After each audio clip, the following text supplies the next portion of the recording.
Senhores telespectadores, estamos de volta a este debate entre o MPD e o PAICV, debate que está a ser transmitido também em direto na rádio de Cabo Verde e também através do nosso site www.rtc.cv. A diáspora toda está a acompanhar este confronto de ideias entre os dois partidos. Vamos retomar com o tema segurança. Júlio Vera Cruz. Votos renovados de boa noite. A questão agora é para si. Senhora Presidente do PAICV, Janeiro Alfaro Almada, a criação de polícias municipais é tida como um instrumento importante no combate à pequena criminalidade, certo? Porém, divergências entre os dois partidos, PAICV e MPD, impediram a sua concretização nesta legislatura a terminar. A que entendimentos os dois líderes estão dispostos a chegar para viabilizar a criação de polícias municipais? Nós entendemos que a segurança é um dever do Estado e um direito fundamental de qualquer cidadão, portanto tudo tem de ser feito para combatermos algum sentimento de impunidade que possa criar um ceticismo coletivo. Por isso é que nós, antes de mais, defendemos a segurança. Por isso, defendemos uma reforma do sistema judicial e judiciário, criando tribunais de pequenas causas criminais para podermos combater esse sentimento, essa percepção de insegurança, mas também defendemos uma atuação preventiva. É fundamental que possamos trabalhar com as famílias, que possamos trabalhar com as organizações de sociedade civil, para que elas as famílias sejam empoderadas e as comunidades sejam sensibilizadas para assumirem também a segurança como um dever de cada um de nós, para todos nós podermos beneficiar deste direito. É claro que temos de trabalhar também na repressão, temos de continuar a reforçar a Polícia Nacional.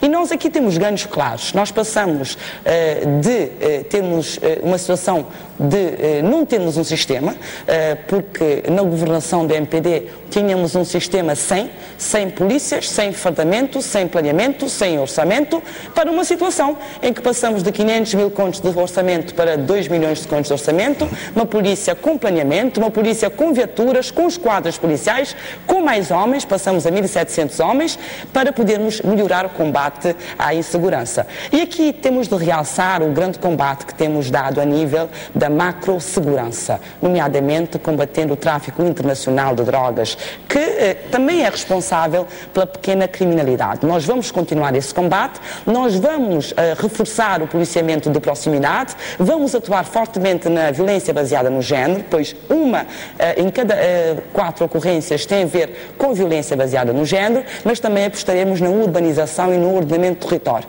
Nós não podemos continuar a ter bairros clandestinos, não ter uma política de cedência de solos, não ter programas de habitação por parte das câmaras municipais e pretendermos combater a insegurança. Muito bem, terminou. Eu espero que na réplica responda à minha questão, a mesma questão para si, Sr. Presidente do MPD. Exatamente, eu acho que a questão foi muito concreta e merece resposta concreta, que é a seguinte: entendimentos para a criação da Polícia Municipal. É para dizer que do nosso lado não houve divergência, a proposta é nossa. Eu lembro-me desde quando eu entrei na Câmara Municipal da Praia, solicitei e fizemos vários fóruns com a participação da Ministra da Administração Interna, a participação de membros do Governo, relativamente à necessidade da criação de uma Polícia Municipal. No sentido de que a insegurança não se combate apenas com forças policiais tradicionais, mas combate-se com também a redução de incivilidades diárias, as posturas municipais, alguém que possa fazer valer a autoridade no sentido de cumprimento de normas e regras da boa convivência entre os cidadãos. Esse é o papel da Polícia Municipal. Mas terminamos a legislatura e o Governo não teve vontade política de tornar realidade a criação da Polícia Municipal. A lei estava pronta, foi para o Parlamento, não foi aprovada. E nós esperamos que, sendo maioria no Parlamento, iremos aprovar essa lei porque é fundamental. Bom, dizer que no tempo do governo da MPD a polícia não tinha orçamento, não tinha fardas, não havia polícias, isto é de bradar aos céus também. Portanto, esse tipo de tentar colar uma imagem negativa da década de 90 com coisas que não fazem mínimo sentido, cai num ridículo. Eu estou virado para o futuro, para o presente atual e para o futuro, e não ando de carro a ver para o retrovisor. A conduzir o país nós temos que andar é para frente. É como os nossos jovens estão a dizer. É bem para frente, sem ir para lá, para a gente não se distrair. E precisamos ter medidas eficazes que consigam dar respostas à questão de insegurança. Desse leque, aliás, alargado de questões, eu queria me concentrar numa necessidade de uma resposta efetiva à questão colocada pelo jornalista. A vez agora cabe a Janira ou Não, nós tudo faremos para garantir mais segurança no país. Nós entendemos que a Polícia Municipal é importante, o Governo já enviou uma proposta para o Parlamento neste sentido, mas entendemos que a Polícia Municipal não deve ser apenas para açoitar vendedeiras ambulantes e passar multas para empresas de camaradas do MPD. Entendemos que a Polícia Municipal deve ter um papel pedagógico, deve estar nos bairros, nas comunidades, e não apenas no platô a fazer esse trabalho. Portanto, nós estaremos disponíveis para viabilizar uma proposta que defenda uma Polícia Municipal que seja útil ao país e que trabalhe em articulação com a Polícia Nacional com impactos efetivos na segurança. É preciso dizer que o Presidente do MPD, enquanto Presidente da Câmara Municipal, criou a Polícia Municipal à revelia da lei. Esta é que é a verdade. À revelia da lei. E pretendeu depois, com uma proposta, vir credibilizar aquilo que foi criado ou foi constituído à revelia da lei. E dizer ao Sr. Presidente do MPD, não é ridículo falar da vossa governação. O MPD não quer que se fale da governação de 90 para que os jovens não tenham ponto de comparação, mas nós insistiremos sim nisso. A governação do MPD dispunha de 12 viaturas para toda a Polícia Nacional. Dispunha de 500 mil contos para o orçamento. Passamos para 140 viaturas, passamos para 2 milhões de contos, passamos a ter um plano estratégico de segurança interna, passamos a ter planeamento, passamos a ser respeitados. E isso tem de ser reafirmado, não obstante o MPD não queira que nem que seja lembrado como tendo sido o MPD. Terminou. Agora, Ulisses Correia e Silva com réplica. Com todos esses meios passaram a ter mais caço-bode, mais homicídio e agravamento da situação da segurança no país. As contas fazem-se assim. Aumentaram os meios, sim senhor, é normal. Os resultados é que contam.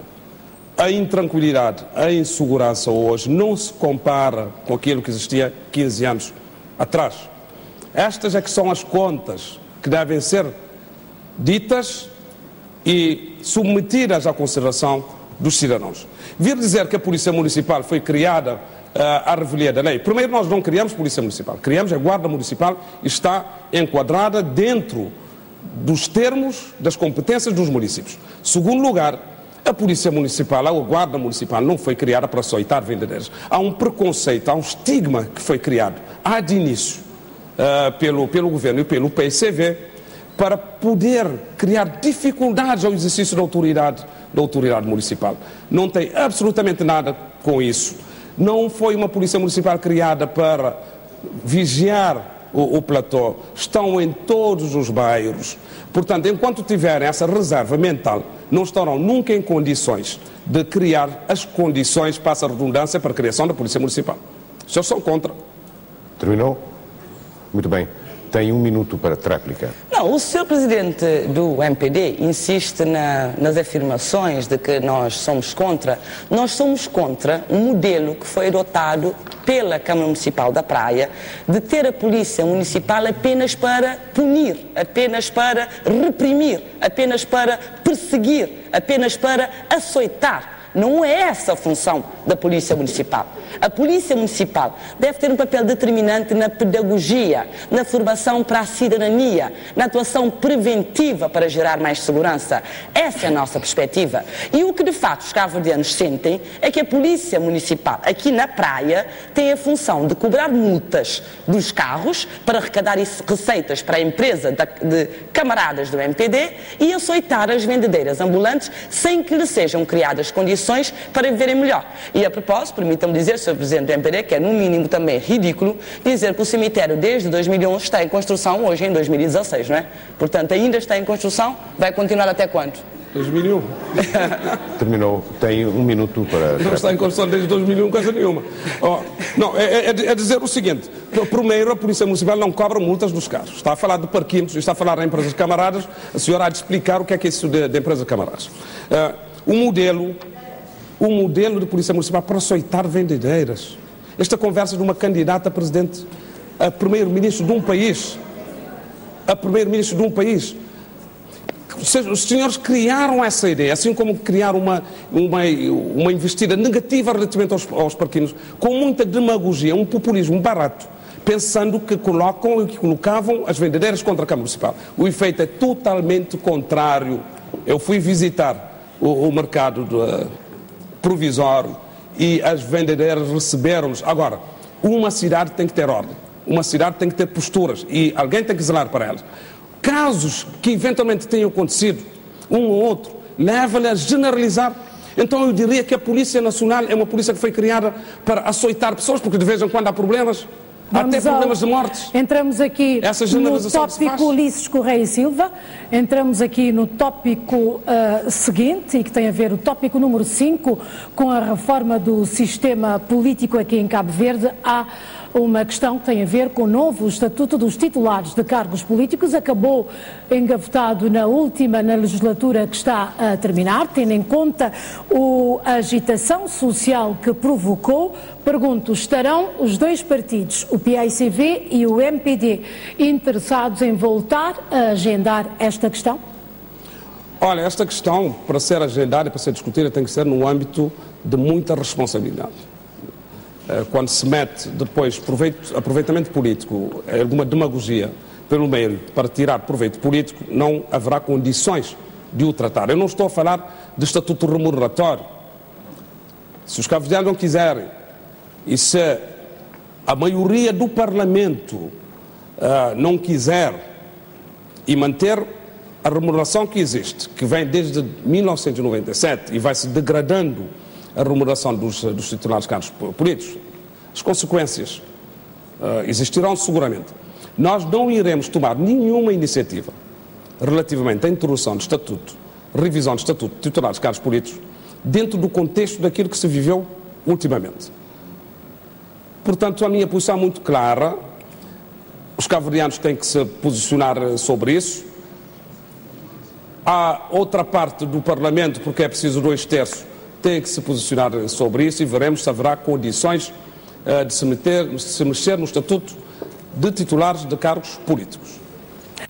Mesmo para si, Janir Alfer Almada, estará o PICV interessado em agendar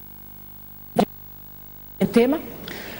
Eu preciso dizer aqui de forma clara, Rosana, que eu fui contra os estatutos de titulares de cargos políticos porque entendi que na política se está por missão. Quem primeiro deve fazer sacrifícios são os políticos. Se nós não temos condições, tendo em conta os impactos da crise financeira internacional, de melhorar as condições salariais dos trabalhadores cabo-verdianos, com que moral, com que legitimidade é que devemos melhorar as condições salariais dos políticos? Porque eu digo, eu não estou na política para enriquecer. Eu vou enriquecer na advocacia, que é a minha profissão. Eu estou na política por missão, para prestar o meu dever público com o meu país e com o meu povo. Contrariamente ao presidente do MPD, que foi a favor dos estatutos. Depois, quando houve a manifestação, retrocedeu, por medo das consequências políticas nas eleições. E aqui é preciso ser-se claro, o senhor foi a favor, tendo consciência de todas as regalias. Era previsto o aumento do salário do Presidente da República em 65%. Os cabo-verdianos têm de saber disso. 65% de uma assentada, com todos os efeitos que isso terá. Porque há mais de 400 pessoas que recebem, juntamente com o Presidente da República, têm o salário indexado ao Presidente da República. Era previsto subsídio de vários subsídios. Era previsto bonificação para a reforma. Quer dizer, nós não podemos pensar criar uma classe especial de políticos. Políticos são servidores públicos. E quem não quiser fazer sacrifícios na política, que não esteja na política, que vá para a sua profissão e vai, então, ter melhores condições de vida. Portanto, esta foi a minha posição, esta é a minha posição e esta continuará a ser. E não acredito que a dignificação dos cargos políticos deve ser garantida por salários ou por remunerações. Nós temos de ter salários que o país pode pagar, mas nunca exigindo ao povo aquilo que nós não estamos dispostos a fazer. Nós é que temos de fazer primeiro e depois esperar que o povo nos acompanhe. Tem 1 minuto e meio para a réplica. Muito bem, repare, quem fez a proposta do estatuto remuneratório do valor das remunerações foi o seu chefe. Porque a primeira proposta que foi para o Parlamento não tinha a parte remuneratória. Foi o seu chefe e vai-se entender depois com o seu chefe. E fez essa proposta de tal forma que os impactos foram aqueles que a senhora aqui está a dizer. Agora, é muita demagogia vir dizer que, no fundo, passar a ideia que os titulares de cargos políticos, então, vamos manter o salário congelado de 97 até 2050, porque os titulares de cargos políticos não devem receber dinheiro, então se trabalha de graça. Eu não faço esse discurso porque é irresponsável. Porque países que foram por essa via, e alguns, o que é que provocaram? Membros do governo a arranjarem depois negócios paralelos. Serviço de táxis, autocarros, arrendar as suas casas, porque têm que encontrar uma remuneração. Agora, como eu disse, nós não vamos tocar neste problema enquanto estivermos do outro lado, e está-se a confirmar essa demagogia no tratamento desta questão. E se está tão preocupada com a questão do salário das pessoas mais pobres, eu pergunto porque é que o salário mínimo nacional não atingiu as cozinheiras das escolas, que andam a reclamar. Porque é que na administração pública a gente a ganhar menos do que 11 mil escudos? E como é que justifica isso? Tento concluir. E concluo. Agradeço. Senhora Presidente, tem 1 minuto e meio para a réplica. O Sr. Presidente do MPD entendeu muito bem e fez, salvo devido respeito, de desentendido. eu não falei em congelar salários, mas falei em garantir primeiro a melhoria da condição salarial dos trabalhadores da função pública, dos trabalhadores em Cabo Verde, e só depois haver a melhoria de salários para os titulares de cargos políticos, o que é bem diferente. Agora, o que eu não acho certo é que nós não tenhamos condições, tendo em conta os impactos da crise financeira internacional, de melhorar os salários dos trabalhadores, e porque o Parlamento se entende, se venham aumentar os salários políticos. Isso não é admissível. E eu não defendo leis injustas, não defendo causas injustas por uma questão de convicção. Se o Sr. Presidente do MPD quer considerar isso demagogia, esteja à vontade. Esteja à vontade. A consideração é sua e, embora discorde, respeito sempre a sua opinião. O senhor é um cidadão, portanto eu tenho de respeitar a sua opinião e garanto-lhe que o faço. Agora, vir dizer aqui que as cozinheiras da cantinas escolares não recebem o salário mínimo é aqui adotar a postura da qual ele me acusa. Ou seja, o Sr. Presidente, se conhece a lei do salário mínimo, sabe que para se ter o salário mínimo é preciso que haja o cumprimento de 8 horas diárias. E já agora, permita-me, Sr. Presidente, dizer-lhe que o Governo que garantiu melhoria salarial, melhoria das condições, que tem rosto humano, é o Governo do PAICV. Não foi o seu Governo. O seu Governo não se preocupou com as camadas mais vulneráveis. O senhor, enquanto Presidente da Câmara Social, também não teve essa cautela, portanto não nos venha falar de sensibilidade social. Ulisses Correia e Silva, com tréplica. Bom, relativamente à questão do estatuto remuneratório, o chefe que clarifique e a senhora que se entenda com o seu chefe, porque ele é que fez a proposta. Relativamente à questão da sensibilidade social, eu tinha para lhe fazer a pergunta, mas eu vou dizer aqui. A senhora levou para o Parlamento uma lei que anulou um direito que foi constituído de majoração de 50% de pensão a pensionistas por invalidez, quer dizer, 50% para além daquilo que é o valor da pensão, que era destinado a portadores de deficiência, crianças e portadores de doença crónica. Anulou essa lei. Essa lei foi para o Presidente da República. O Presidente da República vetou a alteração porque achou que estava-se a violar os direitos adquiridos, e a senhora levou novamente ao Parlamento para confirmar essa lei, à revelia do veto do Presidente para fazer passar. Como é que me explica essa grande sensibilidade social quando atinge deficientes, crianças portadores de doença crónica? Terminou, Ulisses? E anular aquilo que seria um aumento da pensão. Para já é preciso dizer que o Sr. Presidente tem de ter uma grande coragem para vir falar aqui da pensão social mínima, quando ele deixou a pensão social mínima em 1.300 escudos e foi o governo do PAICV que aumentou para 5.000 escudos. Mas também quando ele deixou 12.000 beneficiários e foi com o PAICV que passamos a ter 23.000 beneficiários. E é para dizer que a lei que eu propus ao Parlamento, enquanto membro do governo, através do governo naturalmente, foi para primeiro garantir o alargamento e a cobertura generalizada e só depois se garantir o aumento. Vejam, imaginem uma situação em que uma criança, a Joana, tem uma pensão de 5.000 escudos e a Ana não tem a pensão. Será justo dar à Joana 7.500 antes da Ana ter a pensão? Entendemos que não. Entendemos que quando a Joana tiver e a Ana tiver, então podemos aumentar. Como já alargamos a cobertura, agora vamos aumentar para 7.500 escudos quando vencemos as eleições com o seu voto, a sua confiança e o seu apoio. Muito bem, entramos na sexta questão, que respeita à educação. A questão é dirigida agora a si. Agronegócios, pesca, mar, industrialização, prestação de serviços pressupõem que os cabo-verdianos têm de ter uma formação adequada. A questão que eu coloco: que sistema de educação propõe para assegurar que haja os perfis necessários? Um sistema de educação que garanta qualidade e resiliência e que gere mais e melhores empregos. Nós fizemos um grande investimento no setor da educação nesses anos de governação. Para já, aumentamos o número de professores formados para 70%, de 70% para 95%. Mas também garantimos um grande aumento na taxa de alfabetização. Criamos a universidade pública, criamos as condições para mais 9 instituições de ensino superior e investimos fortemente na formação profissional. Por exemplo, o agronegócio, já temos centros de formação profissional, seja aqui em São Jorge, seja em Afonso Martinho, em Santo Antão.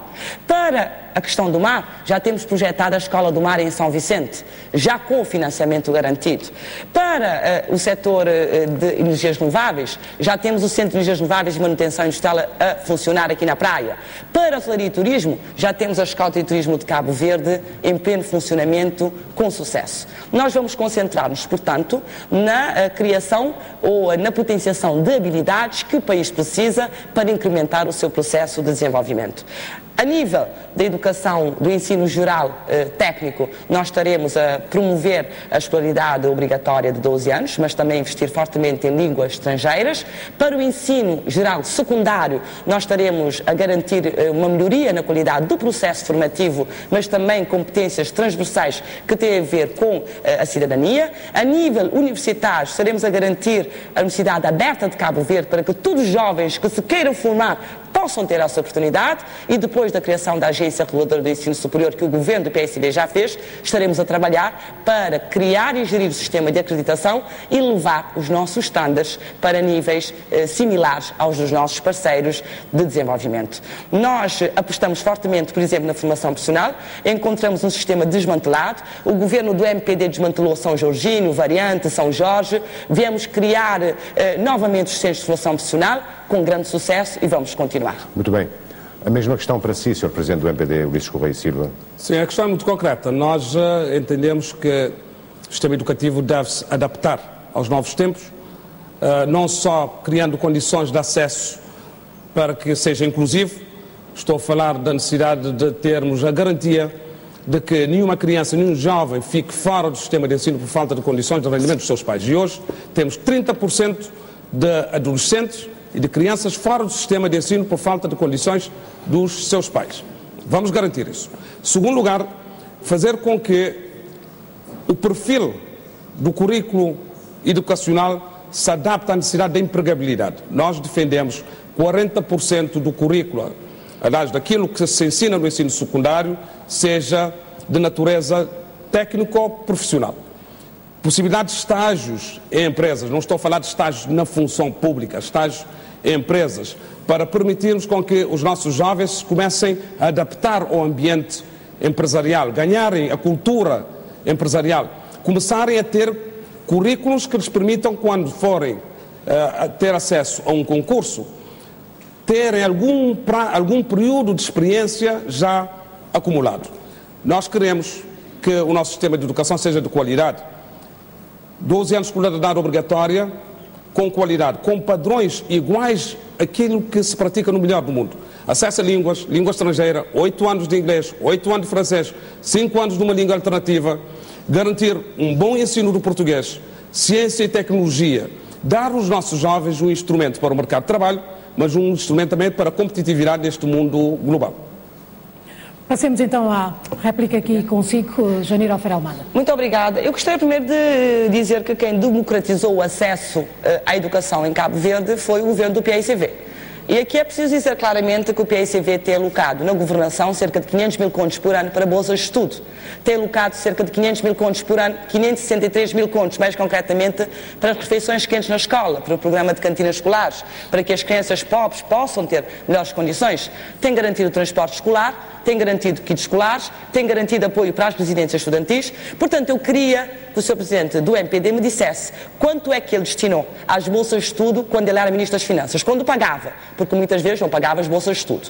Queria saber quanto é que ele destinava ao transporte escolar, quanto é que ele alocou às refeições escolares do orçamento do Estado de Cabo Verde, não dos apoios estrangeiros, aqui esforço público nacional.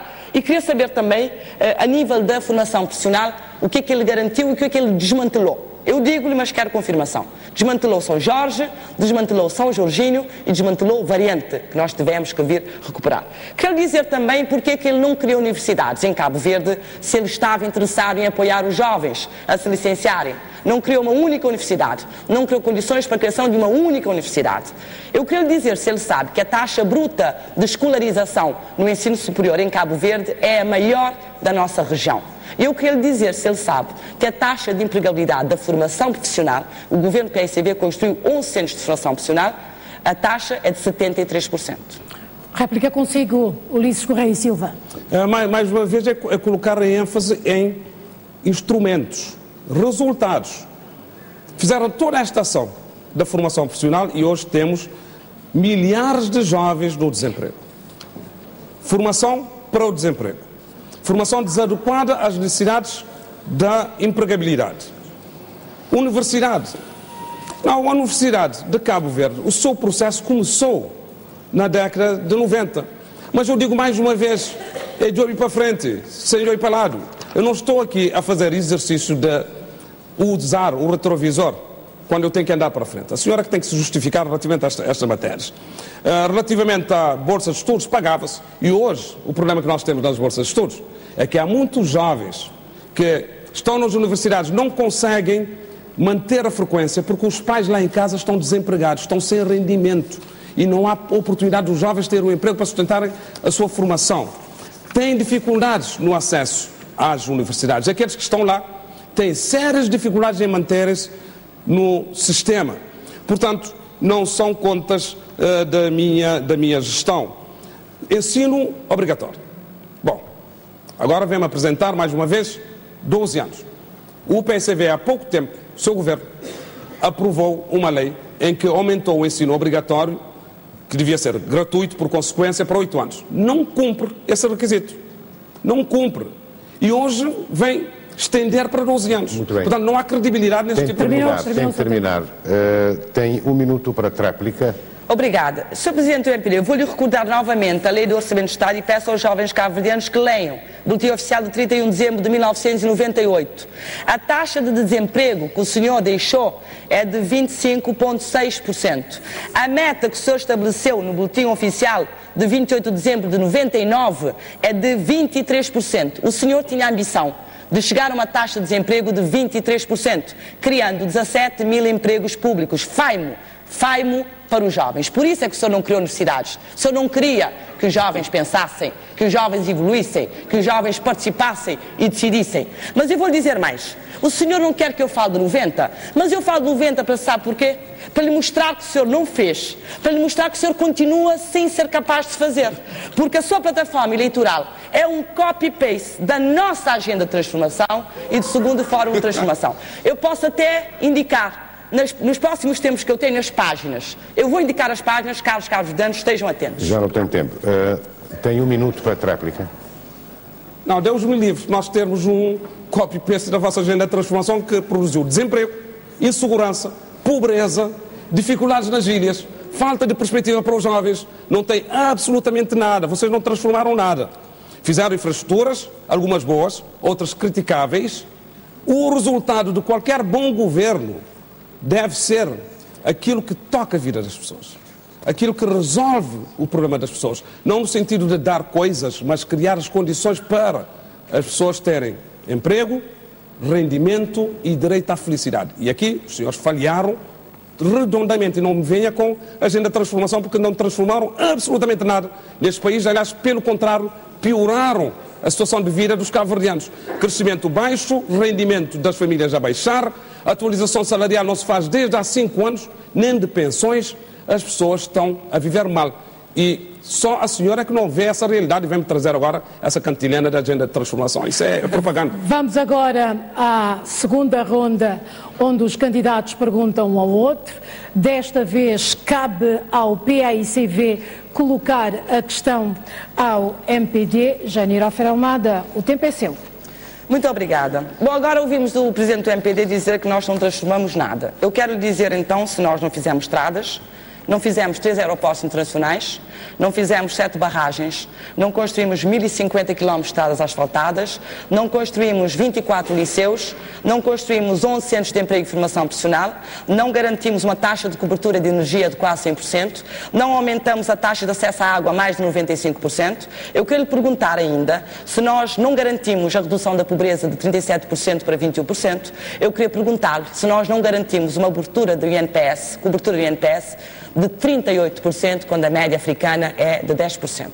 Eu queria perguntar ao Presidente do MPD se o país, Cabo Verde, não é o segundo melhor governado em África, segundo as instituições internacionais. Eu queria perguntar-lhe se hoje nós não somos um país essencialmente livre economicamente, quando, na época dele, na governação do MPD, nós éramos um país não livre economicamente, de acordo com as instituições internacionais. Eu queria lhe perguntar se nós não somos, de acordo com o Banco Mundial, dos mais reformadores do mundo. Pedimos aqui publicamente desculpas por um lapso no cronómetro apresentado. De facto, de acordo com aquilo que ficou estabelecido, a pergunta deve ser feita sim em 1 minuto, e aí pedimos mais uma vez, reforço o pedido de desculpas publicamente. Agora é a sua vez, Ulisses Correia Silva, de responder aqui às questões colocadas pela líder do PAICV. Repare, eu aplaudo as boas infraestruturas, não tenho absolutamente nada contra. Sempre eu disse, isto fundamenta-se, não só eu, há várias outras pessoas que fundamentam, que as infraestruturas são apenas um instrumento. É uma condição necessária, mas longe de ser suficiente. Um bom governo avalia-se pela criação de condições de emprego, de rendimento, de felicidade, de segurança, de melhoria das condições de vida das pessoas. Se os senhores dizem que são o segundo melhor país bem governado em África, com estes problemas todos, com TACV em derrapagem, como colocaram, com problemas de desemprego na juventude, com problemas de isolamento das ilhas, eu quero saber o pior país da África como é que está. Se o melhor governado é assim, o pior governado, gostaria de ter as referências que é para podermos fazer uma boa comparação. Estamos aqui, de facto, com um problema em relação ao cronómetro. Não sei se os telespectadores já notaram. Vamos tentar, então, compensar esse pequeno, grande detalhe. Vamos dar continuidade a este debate de acordo com as regras estipuladas e devidamente aceitas por todas as partes envolvidas neste debate. Janira, é a sua vez, então, de colocar a questão ao PAICV. Eu já coloquei. Não, já colocou. Eu já coloquei, entendeu? Está a réplica. Desculpe. De facto, é a vez, sim, do MPD, de acordo com o alinhamento, peço desculpas, de fazer a questão a Janira Ofer-Almada. Bom, a questão é a seguinte, é que na plataforma da candidata vem escrito que uma das medidas é reinventar o sistema financeiro e o sistema e a política monetária. Eu queria saber exatamente isto o quê? O que é reinventar o sistema financeiro e reinventar a política monetária, porque estamos a falar de coisas sérias. Eu gostaria de saber exatamente qual é a fundamentação desta reinvenção e como é que isso se vai fazer depois na prática. Janira?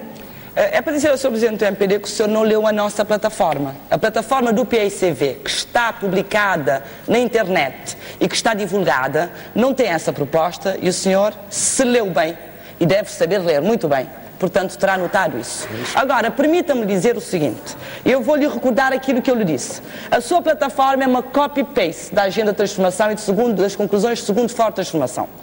E peço aos cabo-verdianos que sigam comigo. O senhor fala em Cabo Verde como um centro de operações em África, aproveitando a posição geoestratégica do país. Ou seja, transformar Cabo Verde numa plataforma internacional de prestação de serviços. Páginas 87 e 104. O senhor não só usa a mesma visão, mas como tem a capacidade de usar as mesmas ideias para os mesmos setores. No turismo, na economia marítima, que o senhor chama de economia do mar, para retomar as mesmas ideias. Nas economias criativas, o senhor nem se deu o trabalho de mudar a terminologia. Nas pescas, vejam que o senhor até fala de transformar Cabo Verde em Cyber Island. Nós já falamos disso há mais de 7 anos. E eu vou dizer as páginas uma por uma. Página 87, página 90, 97, 102, 105, 136. Nem as vírgulas foram mudadas. Mas mais, o senhor tem a capacidade de anunciar aquilo que nós já fizemos ou estamos a fazer. Os cabo-verdianos não sabem que o aeroporto da Praia já está a ser modernizado e ampliado. Pois é, o MPD coloca isso na sua plataforma. Os são-vicentinos não sabem que o terminal de cruzeiros já tem financiamento garantido, já tem toda a estrutura montada. Pois é, o MPD põe isso na sua plataforma. Os cabo-verdianos não sabem que já foi criado o balcão único de investidor na Cabo Verde Investimentos. É claro que sabem, mas o MPD põe isso na sua plataforma. Mas mais, eu espero que a camarada Cristina Fontes Lima esteja-me a ver, com toda a alegria que a senhora deu início ao serviço de telemedicina em Cabo Verde, o presidente do MPD anuncia como novidade a telemedicina em Cabo Verde. Vejam lá. Portanto, é anedótico um partido que propõe aquilo que está a ser feito. Muito bem, tento concluir agradecimentos. Estamos na reta final. Convido o líder do Movimento para a Democracia, Ulisses Correia Silva, a se dirigir ao eleitorado. Bom, antes de me dirigir ao eleitorado, dizer que a anedota é a forma como os senhores executaram estes conceitos todos. Economia do mar não existe, agronegócio não existe e é palavra oca e sem sentido. Eu gostaria de me dirigir aos cabo-verdianos em crioulo, para falar lá em casa, que nós não está nesse embate por Cabo Verde. E com missão muito claro que serve Cabo Verde e com causa que desenvolve Cabo Verde. E nosso propósito é criar todas as condições para que nossa governação consiga e garante aquilo que cabo-verdianos se espera. Emprego, rendimento, desenvolvimento de economia de ilhas, segurança e faz com que felicidade pode chegar na casa de pessoas.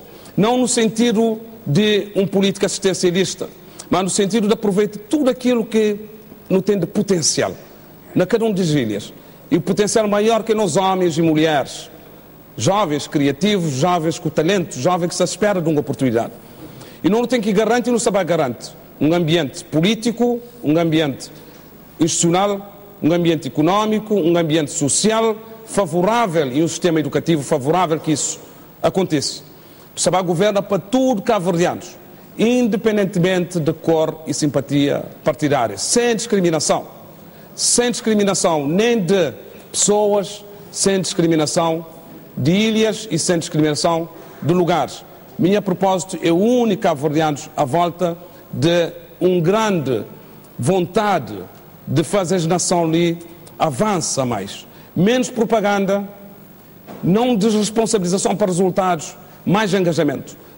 Com um governo pequeno, um governo bem liderado, um governo coeso, um governo com capacidade de federar uns diversos atores que não tem hoje na nossa sociedade para não conseguir garantir para cabo-verdianos aquilo que todos esperam. Felicidade e trabalhos. Agradeço. É a sua vez, Sr. Líder É a sua vez, Sra. Líder do PICV, para se dirigir. Tem 2 minutos. Cabo-verdianas e cabo-verdianos, na país, na toda ilha, na todo o Conselho e na nossa extraordinária diáspora. Queria pedir-nos um voto de confiança e uma grande reflexão. Daqui a 10 dias, nós estamos a escolher o próximo governo de Cabo Verde. É uma escolha entre continuar a construir esse país com respeito, com credibilidade e com garantia para a prosperidade rumo ao desenvolvimento a 2030, ou uma escolha para falta de credibilidade, para falta de respeito a nível internacional, para falta de estabilidade macroeconómica e para falta de pagamento de salários e de bolsas de estudo. Não tem oportunidade de escolhas entre quem que já faz, já dá provas, e quem que faz quando foi governo e que gosta e também apresenta ideia de PICV para conseguir fazer. É uma escolha entre empenho, trabalho, compromisso, amor à terra e sede pelo poder. É uma escolha entre entrega e patriotismo e sede de alcance a poder para desbaratar o país. Na 2001 foi feito um grande trabalho para recuperar a credibilidade externa de Cabo Verde, que estava na lama. Foi feito um grande trabalho para restituir confiança a cabo-verdianos. Cabo-verdianos passam a ter uma nova esperança. Cabo-verdianos passam a sentir, mas é capaz. Cabo-verdianos passam a ter um orgulho de ter nascido cabo-verdiano. Não mantém-se conquista, não construi mais, não garante prosperidade, mais crescimento, mais emprego, mais habitação, mais segurança, mais paz e mais progresso para o nosso país. Então conta com o tudo e com cada um de nós, para nos continuar a construir e para nos garantir, mas em 2030, esse país, essa nação vencedora, cima de tubarões azuis, está a falar, sim, não consegue, vamos não persiste. Terminou.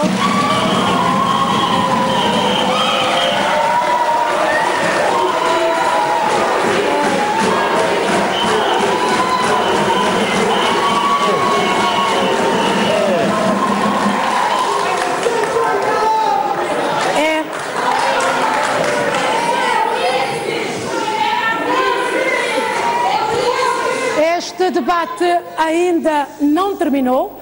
Estamos, sim, no momento de nos dirigirmos a todos os telespectadores aqui em Cabo Verde e na vasta diáspora que nos assistiram durante esta hora e meia, onde os dois partidos, o PAICV e o MPD, confrontaram as suas plataformas eleitorais. Nós agradecemos, terminamos aqui esta nossa missão de informar os cabo-verdianos sobre este processo eleitoral e sobre o que todos os partidos, 6 que concorrem às eleições a Cabo Verde, têm para apresentar ao eleitorado. É a nossa missão de serviço público de informar. Agradeço a sua presença durante os dois convidados aqui, Janira Ofer Almada, agradeço a presença do Ulisses Correia e Silva neste painel, assim em especial que nos acompanhou. Continuação de uma ótima noite. Boa noite.